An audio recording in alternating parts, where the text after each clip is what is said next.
couldn't have control over this, but I can control my attitude about it and see that I'm about to get all the things that I lost before back again. Right.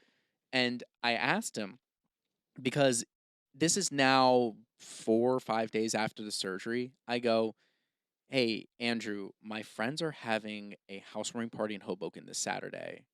Can I go?" And he goes, "Oh, if you feel good to go to Boken, you go there. Oh, You go have a good You time." called it Boken. He called it Boken. He lived in the gets city. it. He gets it. And he lived in the city? He lived in the city. And he didn't shit on Hoboken. No, he didn't shit on it. Amazing. And I said, "I'm going." So I surprised. We live in Hoboken. So We just do. for that, yeah, we yeah. do. And I surprised my friends that Saturday Yeah. at 113 pounds at that party, because I was so confident in myself more than ever than than having a colon. Sure. Because And you were out, you had the ostomy on you, right? I And had the you're out, you're ostomy, able to I do was your thing. out, I went with my friend, and I felt amazing because I said, I'm out for the first time in almost a year, where I'm able to enjoy myself, even though I'm like, I didn't drink, but because I'm still after surgery, but Right. I was able to like be out You're and just- socialize. You're pounding beers. I'm pounding You're beers. like, I'm back, baby. I got a Bud Light sticker on my head. There is a picture of me with that. Do you guys want to see what happens when I put a beer in my ostomy? Yeah. Don't give me ideas, Reverse man. chug. I should have. No, don't. I do see that. the look on your Don't do face. that. Don't do that. Please don't do No, that. please don't. That's not. If you have an ostomy, don't do that. Please don't do that. Please don't. But maybe. No, don't do it.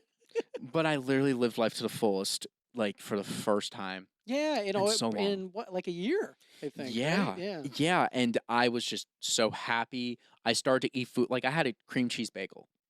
I could have a cream cheese bagel. It's crazy to think. I had that this morning and thought nothing of it. It's I crazy. eat that and I go, wow, I'm eating Yeah. this again instead of a slippery elm shake.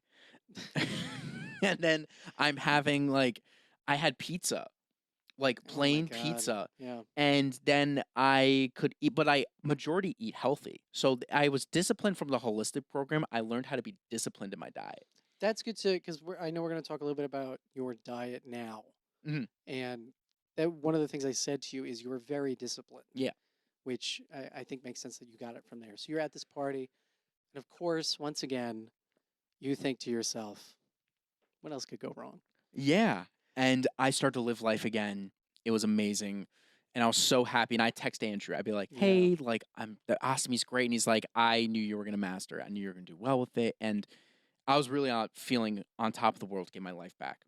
So to go back to, when I talked to the surgeon first, he told me that this could be a temporary situation for me, because he said you have the option to have something called a J pouch surgery. Mhm. Now, J pouch is where they take the end of your small intestine, they literally turn into a J, so then it becomes like a mini colon in your body, Like an upside down J? an upside down J. Oh, see, I think that's important they Oh do wait, that. actually no, just like a regular J actually. So, but okay, because I'm thinking, right, it's like if it's a J, goes, so, because there's that loop at the end, I feel like it's going to go up. They poke a hole at the bottom of the J. Oh, see, that's important. Yep. That's what they should name that. It shouldn't be a J Mhm. pouch, it should be a J with a hole at the bottom pouch. Yeah.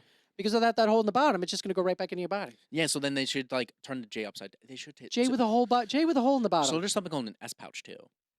What's with these letters? I don't know. What's with these letters? Why not? I don't know. They should give me a Y. There's something that clearly just goes down. Probably the person that named all these is Dr. Alphabet. Stop it. Dr. He's like, my Alphabet. legacy will live on in these shapes. He's like A, B, Yeah. C. He's like, I like J and S the best. I Yeah, think there's J a and K. S. Is there? Wait, there might be a K pouch. I don't know. There's K cups. There are K. Oh, there are K cups. Oh, sorry. But not funny. he said so. He said first you're gonna have your colon removed to have the ileostomy. Then after 3 months, Okay. you're gonna have the J pouch surgery With a hole in the bottom. with the hole at the bottom. But then you're gonna have the ileostomy still, but it's gonna be different. It'll be like a temporary ileostomy. So it's like instead of like the stool coming out the end of it, they poke a hole in like the middle of the small intestine and they like bring it to the outside of your body. So it's like Okay. the same thing, but just like higher up on the small intestine chain. Gotcha. Okay. But you would be able to go to the bathroom normally. Not yet. So then the third surgery will be they close up the ileostomy because they let the J pouch heal. Oh, it's still. Oh, It's a gotcha. 3-part Okay, procedure. Gotcha. First, It's a trilogy. It's literally a trilogy. So first time they rip out the colon and they take it out, and then ileostomy. Second surgery, you get the J pouch, then temporary ileostomy. After 3 months, they close up the ileostomy, and that's it. So I meet with him in November to tell him how I'm This doing. is November 2019. Yes. Okay. So I talked to him about how I'm doing, and then we talk about the J pouch surgery.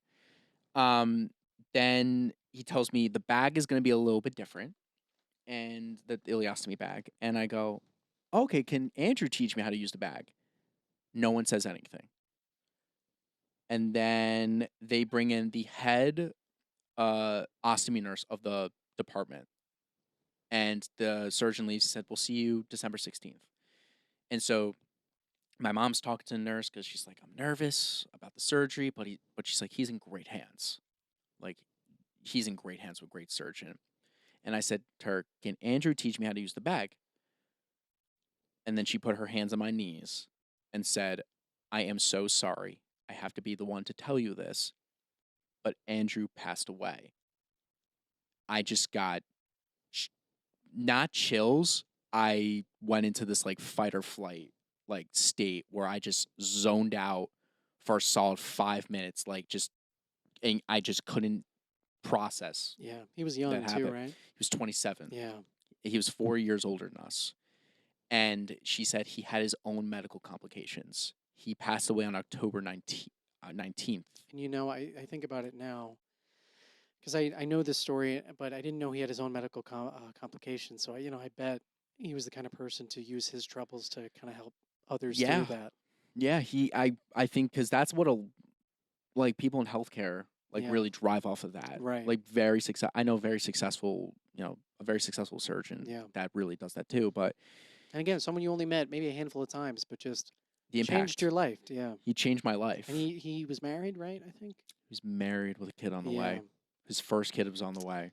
It's terrible. And it was worse than heartbreaking. It was Yeah. like, this man will never know the impact he made on my life. Yeah.